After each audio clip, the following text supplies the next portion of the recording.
Welcome to a special episode of Who's Next. Let me tell y'all, it's been a minute, but we are back for a very special guest. I'm your host, Derrion Henderson. I had to bring the podcast back because I have been wanting to talk to this woman for a while. Let me tell y'all, when I was looking at the 2024 Olympic Games, the Paris Olympic Games, and I found out she was from Georgetown, I knew I had to have her on here, and now she is back with her gold and her bronze medal. Please let's welcome Olympic gold medalist Melissa Jefferson. Let's give her a hand, y'all.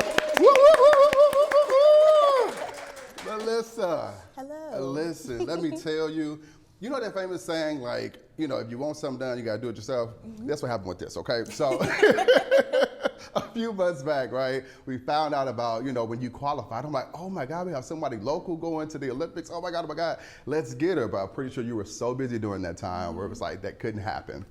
Then, when you wanted to go, we're gonna talk about that in a minute. I was like, okay, we gotta get her as soon as she get off the plane.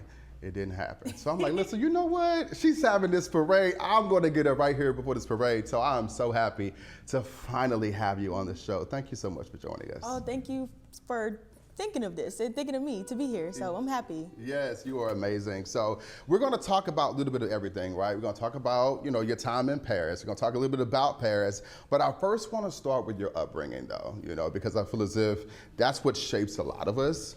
And when we talk about sports and things of that nature, a lot of times we just hear what's going on at that time when it deals with sports and not really the person behind the sport. So let's start with your upbringing. You're from Georgetown, right? Yes. Tell me about a little bit about, you know, how it was living in South Carolina. Because for folks who don't know, right? Yeah. Georgetown is right in the middle of like Myrtle Beach, which is super touristy, and then you got Charleston, which is touristy too, and you know, really historic. Yeah. And then there's Georgetown. Mm-hmm. How was it growing up in Georgetown? So I would say for me, growing up in Georgetown, I'm actually from the community of Dunbar. Okay. So out in the rural areas of Georgetown. And so I went to Browns Ferry Elementary School and then on to Carvers Bay Middle and high school as well. And I would say for me, it was definitely something that was cherishable and different. For a long time, I didn't know anything outside of Georgetown and Horry County. And so just having that background in itself, when it came time for me to, oh, sorry. I didn't know if you wanted me to stop or not. Oh, okay. Yeah. When it came time for me to, you know, branch out in a sense, it was definitely a little nerve-wracking at sometimes just because I'm used to my close-knit circle or being in one little spot. And so now being where I am right now, you know, it's just, you have so much more insight to the world and knowing that, you know, there's so much more to life than just the Dunbar community or Georgetown, South Carolina, or, you know, surrounding areas as well. Mm-hmm. But yeah. Yeah, so when did you get that, like, bit by that track bug? So I actually started running at the age of 5, and I've always done it just as something I love to do. It was just fun for me. I feel like we all kind of run, right? Like, yeah. You know, family, black families, you know, literally. Thanksgiving, Christmas, we in the middle of the street, you know, so trying to race like the old folks. Did y'all do that too down there? Definitely. If you ask my mom, she would say I'm as fast as I am because almost every single morning of my middle school years, I ran to the bus every morning. So I would literally hop off the porch and run down the driveway because I had a little bit of ways to run. Yeah. And a few mornings I had to skip a ditch or so. But yeah, now we're here. So you were running. So you already had it in your blood that you were going to be running. Yeah, I would say that. And I would also say it was just something I took little by little, you know, never making it bigger than it needed to be in that specific time. So like, I'm 5 years old. There's no need for me to be trying to train like a professional athlete. Like that, it doesn't, for me personally, it never correlated that way. And so I think with me just being able to take my gifts and my talents and use them at the right time the way they're supposed to be used is what has gotten me this far. Absolutely. And so when did you actually start like running, I guess not even professionally, but just on a serious basis? Was it when you got to high school is when it happened? Yes, well, I would say when I got to high school, I think that gave me the idea that, hey, I can do this at another level, collegiately. And so my freshman year of high school, I went to the South Carolina State meet. We were a 1A school at the time. And I won the 100, the 200, and I was a part of the 4x1 relay. That won gold that year as well. And so coming off that momentum, I had a coach, his name was Deshaun Miller, and he was the one who really kind of spoke into me in a sense that, hey, you might could do this at college. Well, let's take a step further and kind of give you an insight to how that may work or how that may look. And so for the first time, I had learned about AAU track and field, or what they call Junior Olympics. There were two, and they go hand in hand. But yeah, it was something that, I never heard of before, and I didn't know that track could continue on like that outside of high school. And it definitely made me more curious. Like, okay, wow, like there are, obviously I know there are people out there who are faster than me, but to actually see all of those people and see all of the different age groups, and you'll have some people who kind of stand out from the rest of their age group and stuff like that. So it was definitely inspirational for me, and I think that's where it really took the turn. So when it came time for me to graduate and decide what I wanted to do with my life, I was like, okay, this is what I want to do. Absolutely. I want to run track and field in college and then go on to be a professional. Absolutely. But you did some good stuff in high school too. I did. I checked into it. Don't try to gloss over there like, oh, I just went straight to CCU. No, like you were a 4-time MVP, right? Like 4-time All-State and All-Region selection as well. So you were doing big things while you were in high school, which is so amazing. But also, you had a life-saving decision that you made while in high school as well, which is the donation you did for your dad. Can you tell me about that? Yeah, so at the end of 2017, going into 2018, my dad was diagnosed with a blood disorder called myelodysplastic syndrome, better known as MDS. And it's basically like an early stage of leukemia in a sense. It's a disease where your bone marrow doesn't produce the right amount of white blood cells. And so if it's not treated properly or caught in time, then it could turn into leukemia. And at first, he went through the whole process of, going through chemo and getting on the donors list to find a match. And he came really close to finding a match maybe twice. And once doing further testing with both of those candidates, they found out that they couldn't use them. And so the next thing to do is to look at family members, which we did. At the time I was 17, but with parent consent we could test. So my dad's sister and his 2 other daughters, they were both tested off rip. And then we tested me, and I remember telling my mom, I had a feeling that it would be me who would be a match. And we were all half matches, but I was a preferred match because I was younger and I hadn't had kids before. And so they asked me if I wanted to do it, and I was like, well, yeah, why wouldn't I? Yeah. So, yeah. Yeah, you got it done. And I remember looking at just a video of you talking about that and seeing the pictures too, because I was in the hospital still smiling. I could just see just the joy just on your dad's face. How much did that mean to you to be the one, for one, clearly selected to do it, right? By God, right? But how did it feel for you to be able to do that for your dad? I would say for me, it felt very humbling. I've always been someone who I've never been very prideful about who I am or what I'm capable of doing. I've always done stuff not for, recognition or things like that. I've always done stuff because I want to be an inspiration to someone. I want to be a light. I want to be able to help people. And in any way I can do that, I'm going to do that.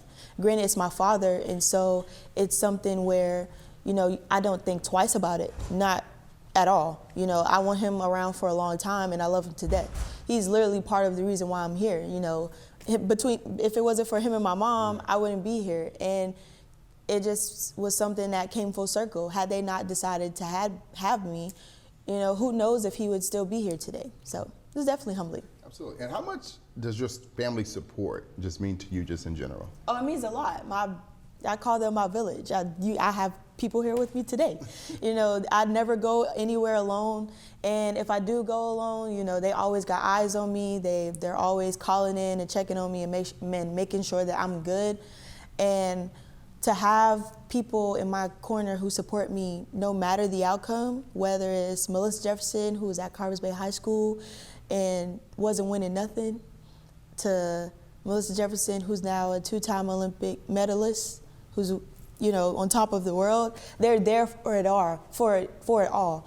And I'm happy and grateful for that, because not a lot of people can say that they have people in their corner who are grounded and support them the way they support me, like on a regular basis. How much does your faith also play a role in that as well? Oh, my faith is a big part of who I am. I haven't gotten to where I have today without God. And just knowing who he is and what he's doing in my life, I'll always give him credit for that, because, a lot of people, they'll go through a thing where they'll be like, oh, I just want to thank God, and just, go through the formalities of it. No, for me, it's real, because I've been in situations before where I know when, I had nowhere else to turn to, he was the only person I could. And I feel like in my life, he's very good at putting people in my life at the right time to help me get to where I need to be and help me get to where I want to be. And I've always told him, I feel like track and field is the gift that I'm supposed to share with the world. And if this is what he wants me to do, if this is my way of reaching out to people to tell the world about God, then that's what I'm going to do. And every time I get a chance, after every big race I have, after every small race I have, you're going to hear me talk about him, because he's literally why I'm here doing what I do. Absolutely. You got to love that. And let's talk about you doing what you do. Let's start here at CCU. As you know, we're here. We got the Chanticleer, Chants up behind you, right? This is what y'all say around here. What made you come to CCU? Because, I mean, you ended off high school. You had the records and everything of that nature. You could have went anywhere. You could have went up to USC. You could have went up to Clemson or NC State, anywhere, right? Yeah. Why did you choose CCU right up the road from Georgetown? It honestly just felt right. And it's crazy to say that, because growing up, I always said I would never go to Coastal because it was so close to home. Yeah. And I didn't want to be one of those people who, I've seen people come and go in the community where they're at school this weekend and then, they're at the basketball game in the middle of the week. And I'm like, what are we doing here? It's like you spend all your time here and you don't even get to branch out and venture the way you're always coming back home. And I didn't want home to be something that was not necessarily stunting my growth, but something that I could always, home is always going to be there. Yeah. And the fact that I know that home is always going to be there, I didn't want to spend so much time being home. I want to be able to go out and know what it's like to be away from home, because eventually there's going to come a time in your life where you're going to have to grow up, and your mom or your dad or your family members who are, literally a phone call away or a ride down the street, they might not be that close. And so how do you learn how to navigate that? And so coming here on my visit, I didn't come reluctantly, I came willingly, because at that point I only had two scholarship offers. And so when I came here, it was like everything in my body that was telling me to come here. It was just the right thing to do. And it's literally one of the best decisions that I ever made in my life. Had I not chosen to come to Coastal, we wouldn't be talking right now, probably. Wow.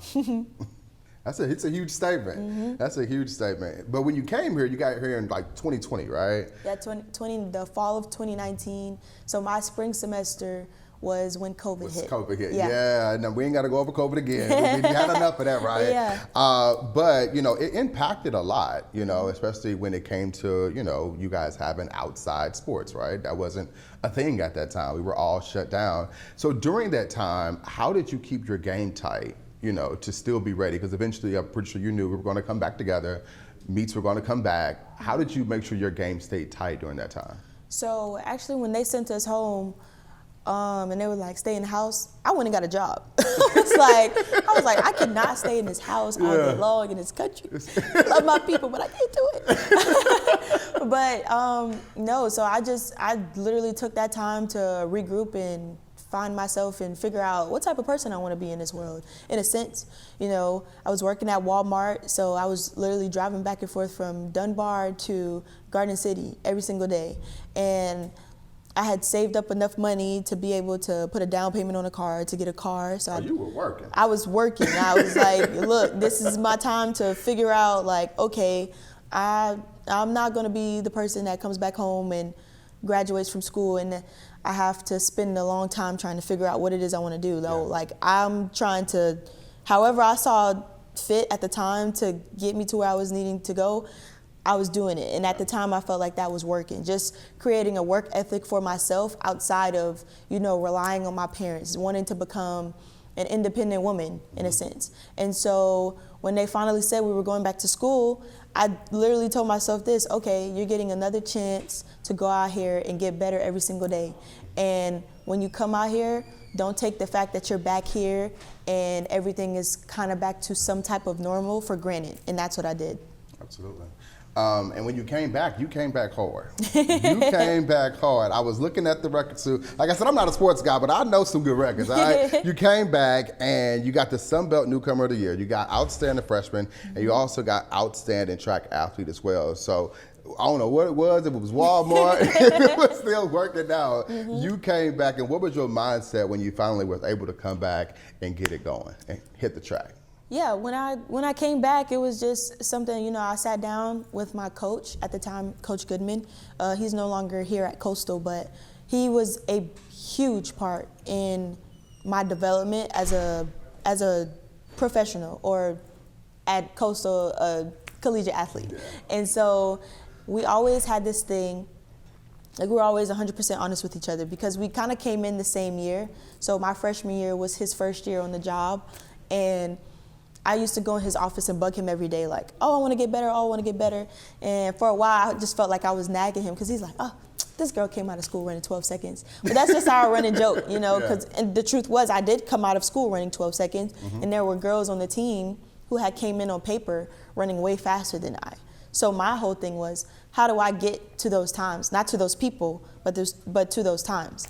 And so that's literally how he worked me. He worked me every single day with that attitude of being a better version of Melissa than I was the day before.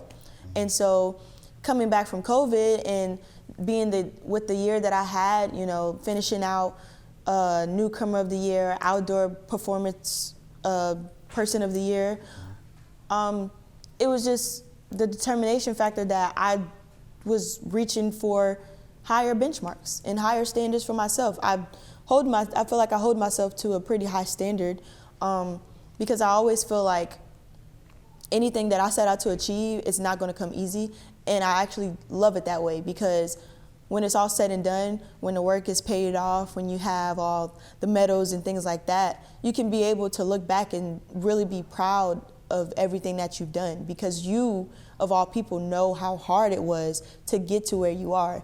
And once you're able to accomplish those things, like nobody can take that away from you. Absolutely. I love what you said there when you said when you saw those numbers on the paper, you were chasing after the numbers, not after the people. I think that's so important because I think so many times in life, we look at how other people say, focus on your race. And that is one, not literally in my sense, but just literally just figuratively though, is focus on your lane, stay in your lane. And when you stay in your lane and you focus on your own race, you get to where you need to be, right? So I love hearing that, you weren't focused on trying to beat somebody else. Right. I just want to become a better me. And I think that is so important.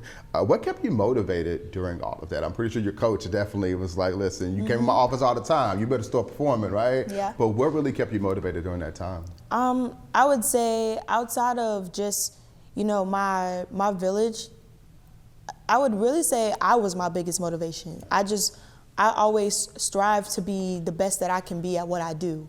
And for me, that's always been enough to drive me to, good.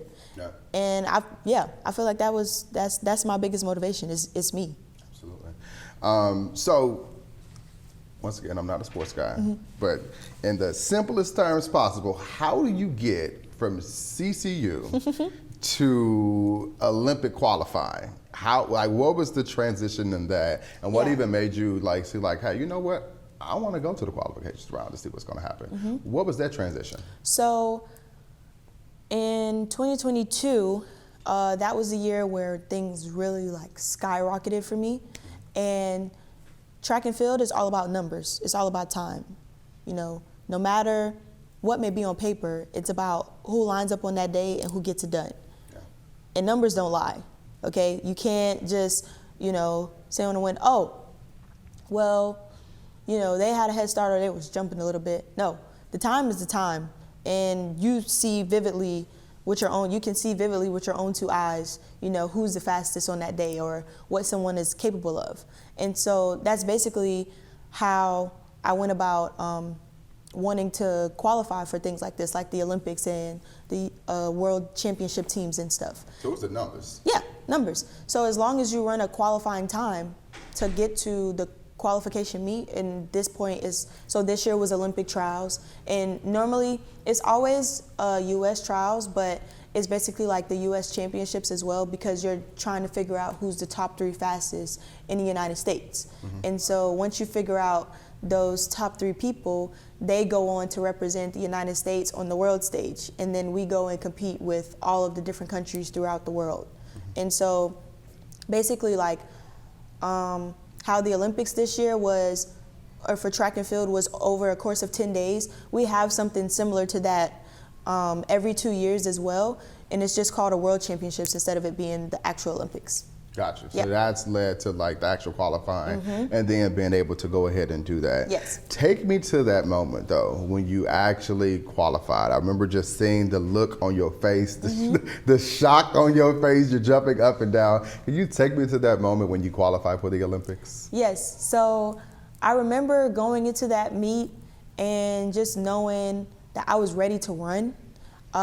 This past year I had went through so many changes. I had left my collegiate coach. I moved down to Florida to train with Dennis Mitchell in Star Athletics, along with a few other notable names like T.T. Terry and Sha'Carri Richardson. And so, our group that we have, I personally feel like we train the hardest out of any professional training group there is in the rest of the world, mentally and physically. And so going into that meet, I knew how prepared I was to go and make the team. It was just a matter of me doing it. And so when I get on the line, obviously, I'm with my teammates, but our coach always tells us this, and we pretty much know this for ourselves as well. Like, we're family, we're always gonna look out for each other. Like, those are my sisters and I love them to death. But when we get on that line, I'll know you. Like, I'll see you on the other side.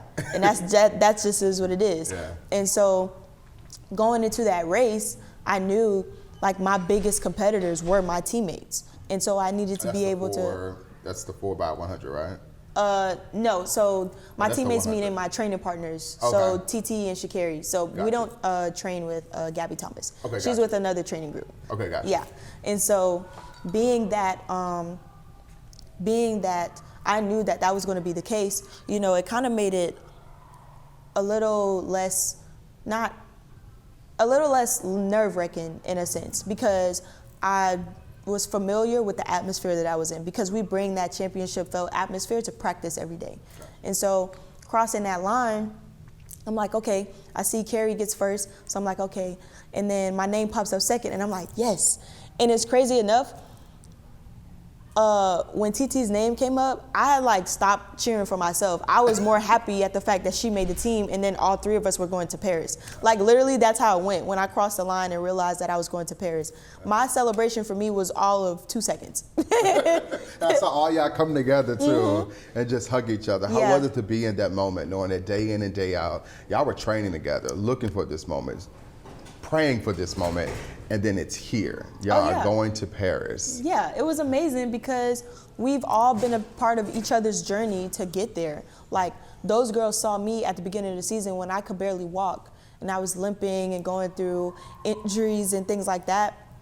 And then, we saw TT dealing with some on and off stuff with her having an injury in her leg as well. So it was just things like that. We all saw each other go through things that year, and to be able to cross the line with them together, knowing that, we're all under the same coach and he trained us all the same way to get the job done on that day. Like, it was just special. It was just special. Absolutely. I know y'all have y'all special moments, special conversations, so I'm not asking to reveal any secrets or anything of that nature. But of course, once all y'all qualified, I'm pretty sure y'all had some conversations. I know with Sha'Carri specifically, I know she was coming in with, some redemption on her shoulders, that she wanted to come back. What was those conversations like even after qualifying, right in between actually going over to Paris, between you all? Because I know you said when you get to the line, that's it. But of course, when we're off of the line, I'm pretty sure there's a lot of, camaraderie between you all. Yeah, oh no, definitely. Like I said, like when we're not on the line together, like we're all sisters. And even then, I will say, even when we're on the line, we're still sisters, but at the end of the day, we are competitors. And so it's just one of those things where, we always do little checkups on each other, like making sure everybody's good, making sure we're all holding each other accountable, and, not wanting to slack off because the job is far from done. All right, let's get to the actual Olympics, right? You arrive in Paris. Have you ever been to Paris before then? So I've only been in Paris for connecting flights. That's it. Okay. So you actually leave the airport. What's your first thing that comes to your mind being in Paris? I want to get to my bed. I'm tired. No, seriously though, because you just sleep on the plane? No? No, not really. But we got stuck when they was having the whole airline outage with Delta and everything. So we literally got stuck in Atlanta for like 18 hours, and then so it was. Did they at least let y'all in the Delta suite? They did not. What? As Team USA athletes, no. As Team USA they athletes had y'all in the terminal chilling? who are partners of Delta, it was not allowed. Did they give y'all a room? No. Well, we had to find our own room. They weren't giving out rooms. Oh. There was no more rooms to give out, they said. Okay. Well, you finally got on the plane. I did. Got on the plane, so I was like, well, at least I'm on the way to Paris now, so it's okay. Just get me to a bed, let me sleep. You stayed in the Olympic Village? Yes. So actually, I had to be there for relay camp. Okay. So we left maybe 5 days earlier than the rest of Team USA was coming out. And so that we were staying at the High Performance Center. And so basically Team USA, like all of the national governing bodies, which are the different sports, they all have a center for their athletes. So we were able to stay there and train with the relay coaches. And so I stayed there for about a week, and then we moved into the Olympic Village. Gotcha. So, like, with warming up, I know it was I remember, like, a quick controversy dealing with y'all warming up. Everything was good? Like, were you able to warm up okay? Yeah, I was able to warm up good. I had actually rode the shuttle over from the Olympic Village, and so I didn't have that issue, which I really didn't know anything. I just showed up, and then I heard something happen, so I was like, oh. Okay. I'll focus on myself. Yeah, that don't got nothing to do with me. My lane is what again? Okay. I got you. Absolutely. So winning the 2 medals, could we start with the bronze first, right? And the 100, I believe, correct? Take us to you getting to the blocks, setting yourself. What's in your mind? What's going on? What music are you playing? You have headphones on before you go? So I'm listening to music as I'm warming up. What song? Or song? I'm playing my gospel music. Okay. Because I'll be like, come on, God, let's do it.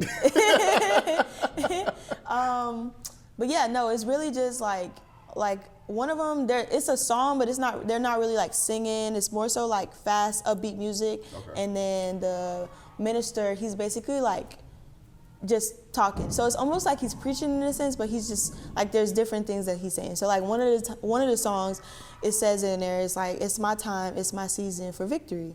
So I always play that song. Like that was my theme for the year, because it is my time. Like last year was my first year as a professional, my rookie year. It didn't go the greatest. And so going into this year, I'm like, okay, the things that we did last year, we have to switch up because it didn't work. And so, which came into me deciding to leave my collegiate coach, which came into me going to one of the Nike coaches. It was just all a part of the plan, and me learning how to be a professional athlete. Because a lot of the times people don't understand, most of the decisions that are made, they fall on us 100%. Very rarely do they fall on someone else. And at that point, you're not in control of your own journey, of your own destiny. And I've always wanted to be someone, especially with track and field, because it's so individual. I want to be able, with the decisions that I make, to stand in them, and knowing that, as far as support for my decisions, I'm always going to have that. Like, that's a no-brainer when it comes to my village. Right. But as far as me, like, confidently believing in the decisions that I'm making and knowing that I'm doing nothing but setting myself up for success. Yeah. Absolutely. So you're in the blocks. It's 100. It pops. You go. You get bronze. What's in your mind? I was really just waiting for my name to pop up, honestly. It was like, because at first, so when I get out the blocks, I get out good, and then I see Julian ahead of me who won the gold medal. And so I see her ahead of me, but I'm like, wait a minute, she is a little ways ahead of me. Like, wait, how do you get all the way up there like that? So I'm like, okay, don't panic. But then I'm also like, I don't know where anybody else is. So then by the time I get to the line, I'm just like trying to lean and get there. And I low-key gypped myself out of a silver medal. But it's okay. It's okay. It is okay. Everything meant for you happens. Yes. So we get across the line, and I look up at the scoreboard. Obviously, I know Julian wins. Yeah. And then second place comes up, and I see it's Sha'Carri. So I'm like, okay, there's one more spot.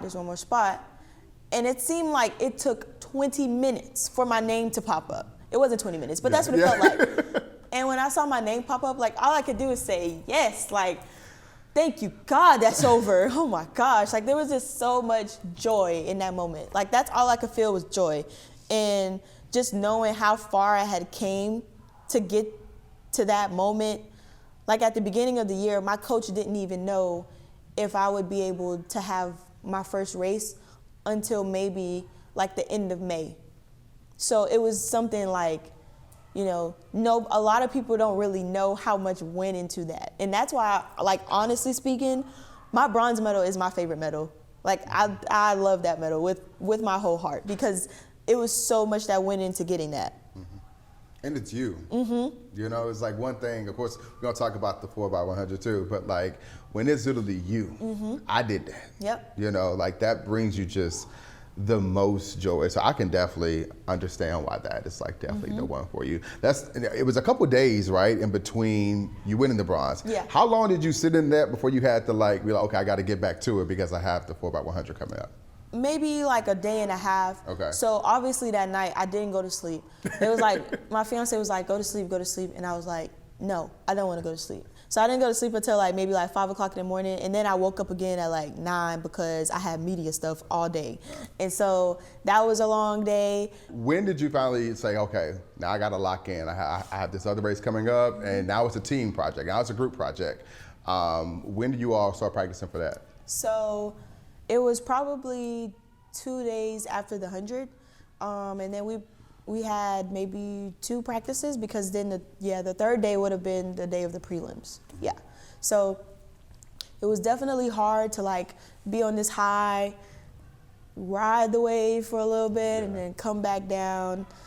Coming back down was hard though, because it was just like, oh, here we go again. And put the music in, do my little warm up. But no, it was all good. Yeah. I looked at the video too, just right before I got here.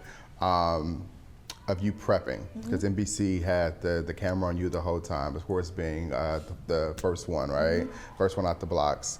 And you were locked in.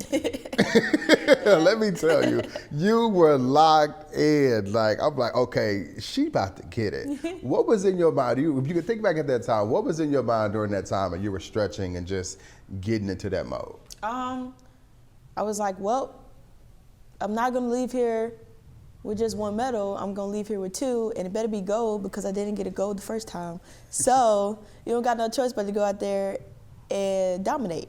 And that's what I did. I took that into the call room, and then when we got out there, it was raining again. Because actually, if anybody realizes, it rained every single Friday in Paris. Opening ceremony, it rained.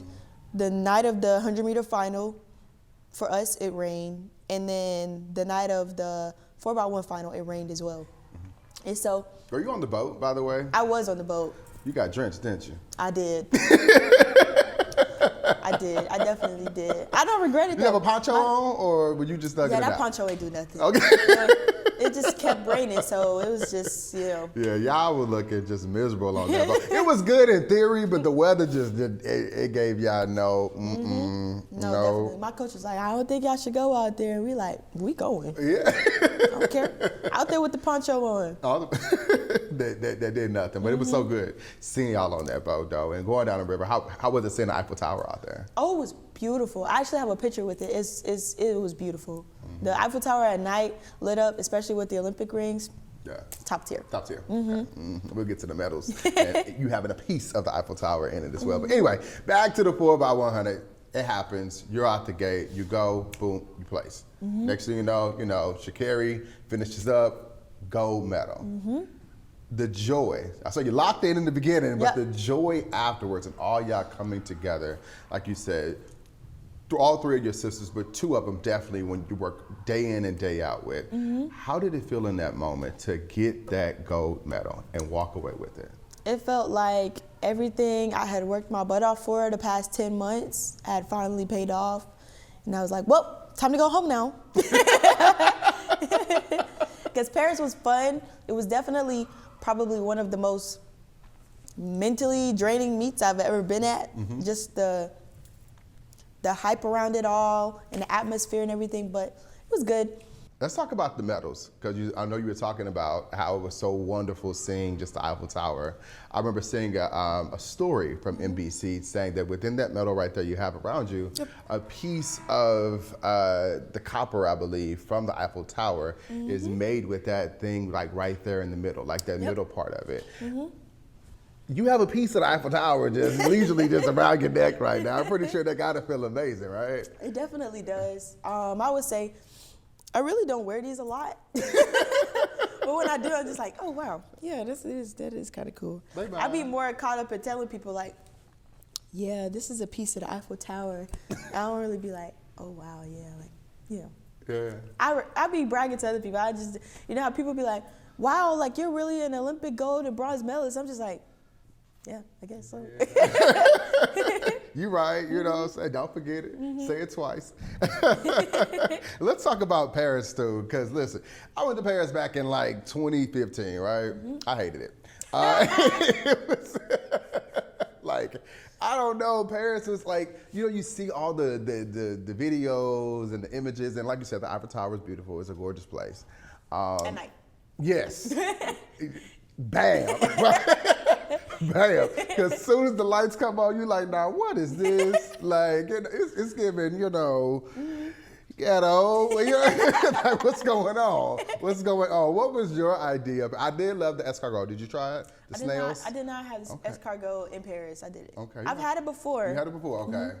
It's really good. That's probably the best thing about Paris. What was your idea of Paris? I know it was a little bit different because, of course, roads were blocked off, and of course they had so much stuff out and about. But like, what was your idea or your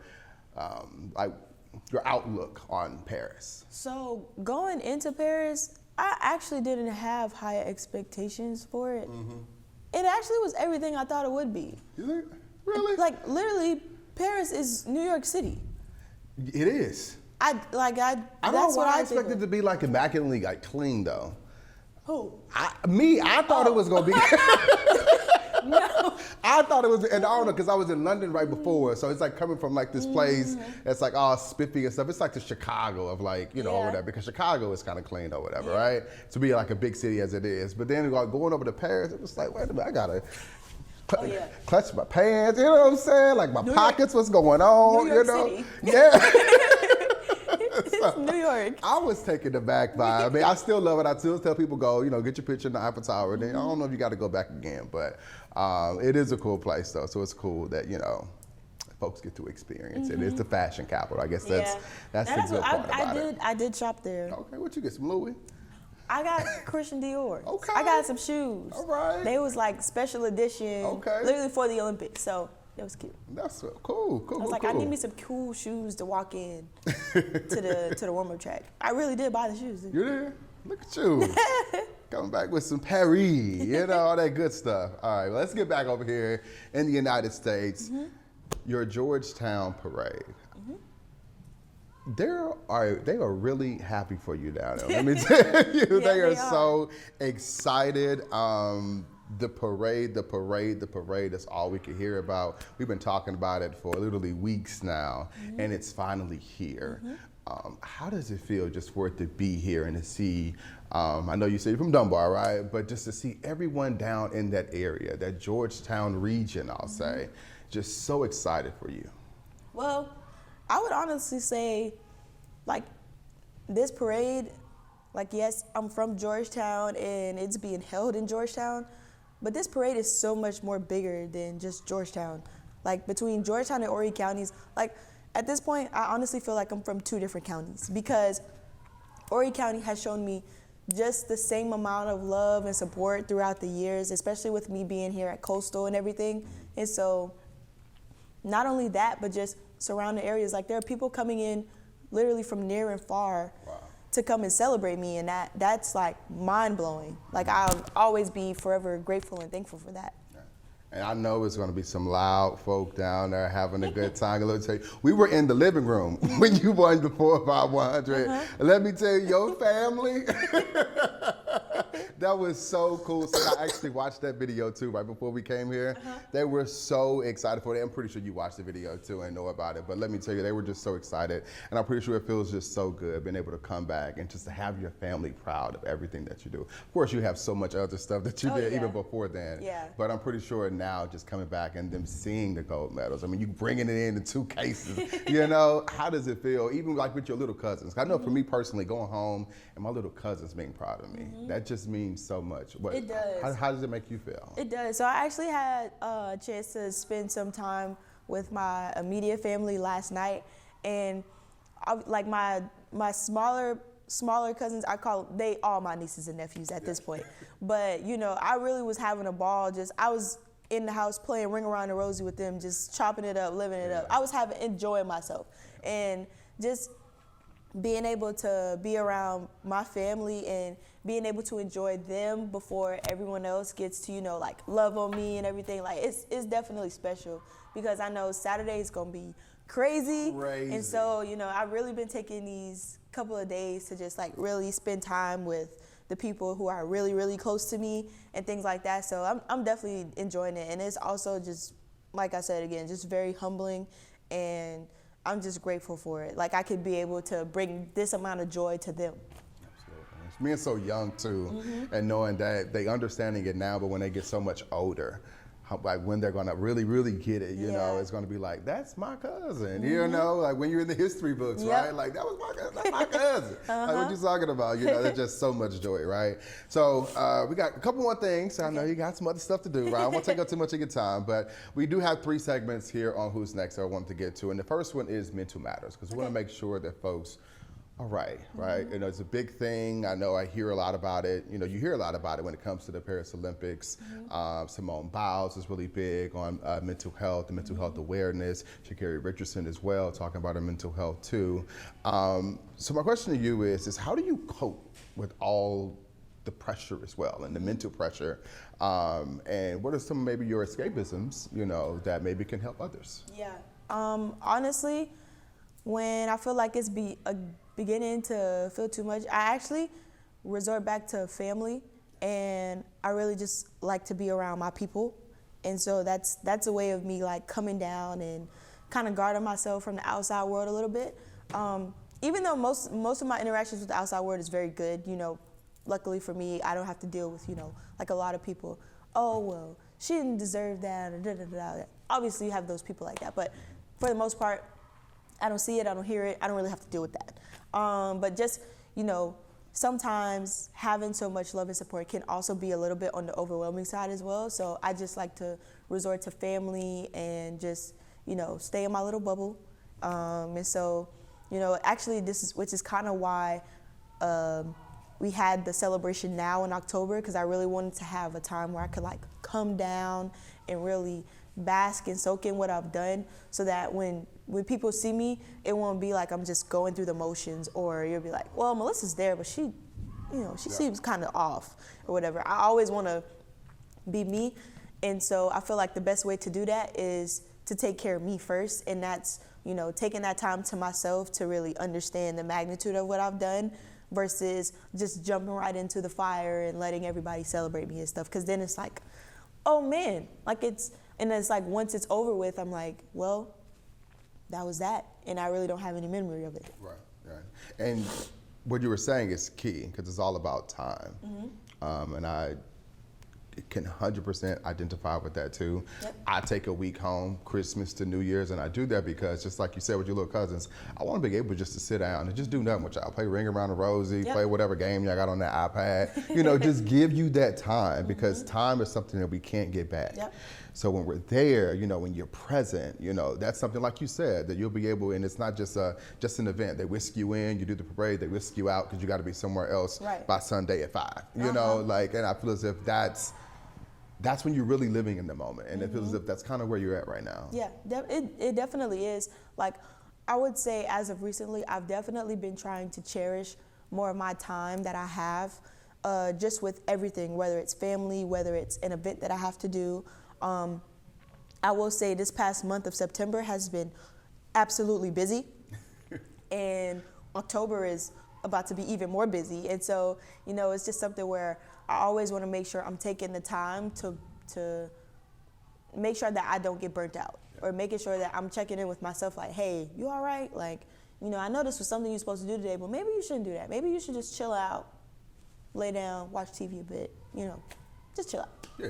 Because sometimes it's good just to lay on out, watch TV shows, escapism, Love is Yep. Blind, Netflix, stuff of that nature, just to zone out is really, really good, all right? The next thing is 3 things, all right? Not 3 things, 3 things, all right? 3 things. What are 3 things, not related to sports, Okay. all right, that people will find fascinating about Melissa Jefferson? 3 things. Number 1. I can sing. You can sing. Oh, So yeah. you can't say that and then you don't give us a notice. Okay, but see, I can't today because I'm Okay, I'm liable okay. to break out into a cough attack. Okay, you moonwalked out of that. Yeah. You moonwalked out of that. Okay. So you can say that's number 1. All right. Number 2. I play Call of Duty. You play Call of Duty? I do. Online, or you do online. Okay. How many kills? My highest kill game was 12 in Resurgence. Resurgence. Okay. So you coming back? I'm coming back. Okay. I'm trying to. Yeah. The PS4 or 5? 5. Okay. Okay. All right. Cool. All right. Do you got a special screen name? No, I don't. It ain't too special. Okay. It's not too special. Okay. So All it's right. And number 3. I don't know. You can sing. Call of Duty was one more thing. That's I would have never guessed. I used to play basketball. You did? In high school? Yes. Why you stopped? I was too good, so I had to retire. Oh, that's what it is. Really? Yeah. No. I sucked. Oh man, we gotta restart it over again. We got some new stuff. No, I was too fast for the ball. I was a kid who was going down there stealing the ball and blowing the layup every single time. And blowing it, just But going I too had fast. defensive player of the year every single year that I played. Okay. I got you. Yeah, because you can run back on You feel me? You feel me? I can run back down there, but listen, when I get down there though, Okay. Please I don't don't think make that me. ball going Please in. don't make me. Please don't make me lay the ball you up. running into the cheerleaders. No, I'm gonna lay the ball. Instead of laying the ball up, I'm shooting the ball. So I'm As you're trying to lay up. Exactly. Like, why are you trying to shoot a layup? Well, you should just, Yeah. And I you didn't. out there, I didn't catch that concept until it was too late. Yeah. Well. So then I said, I guess I'll stop playing now. God just put an end to it. You feel me? Just move on where she's supposed to be now. We just say stay in your lane. Stay in your lane. And you went right to your lane. All right. The last one is I say, you say. Okay. All right. So I say a phrase, an event, I'll say, because when I have an event, and then you say, but you can only reply with one word. Okay. Okay. So you can't go with no sentences. It's one word. All right. Mm-hmm. I'm gonna start with I say your favorite track athlete. You say. Allison Felix. Okay. I say your future. You say. Me. Me. Okay. I say 2028 Los Angeles Olympics. You say. Gold. Gold. All of it. All gold. All gold. Trinidad James. All gold and everything. You gotta love it. Melissa, thank you so much. Is there anything else that you want to tell the people that maybe, you know, I missed out on? You're like, oh, I wish you would have asked that, but he didn't ask that. There's something that you want to, you know, just, what's your philosophy, I think is one last thing. What's like your philosophy that you live by that people can really learn from? A philosophy that I live by now definitely is to just find a way to show up for yourself every single day, and it'll work out. As long as you do that, as long as you surround yourself with people you love and support you no matter what, it's gonna be all right. Gonna be all right. Thank you so much. Thank you so much for joining us. Let's give a hand for Melissa Jefferson. Thank you so much for joining us. And thank you for joining us as well on Who's Next. Again, I'm your host, Derrion Henderson. You could watch Who's Next, of course, on YouTube and also listen wherever you get your podcast. Thank you so much for joining us. Woo woo. Thank you. Thank you. Wow.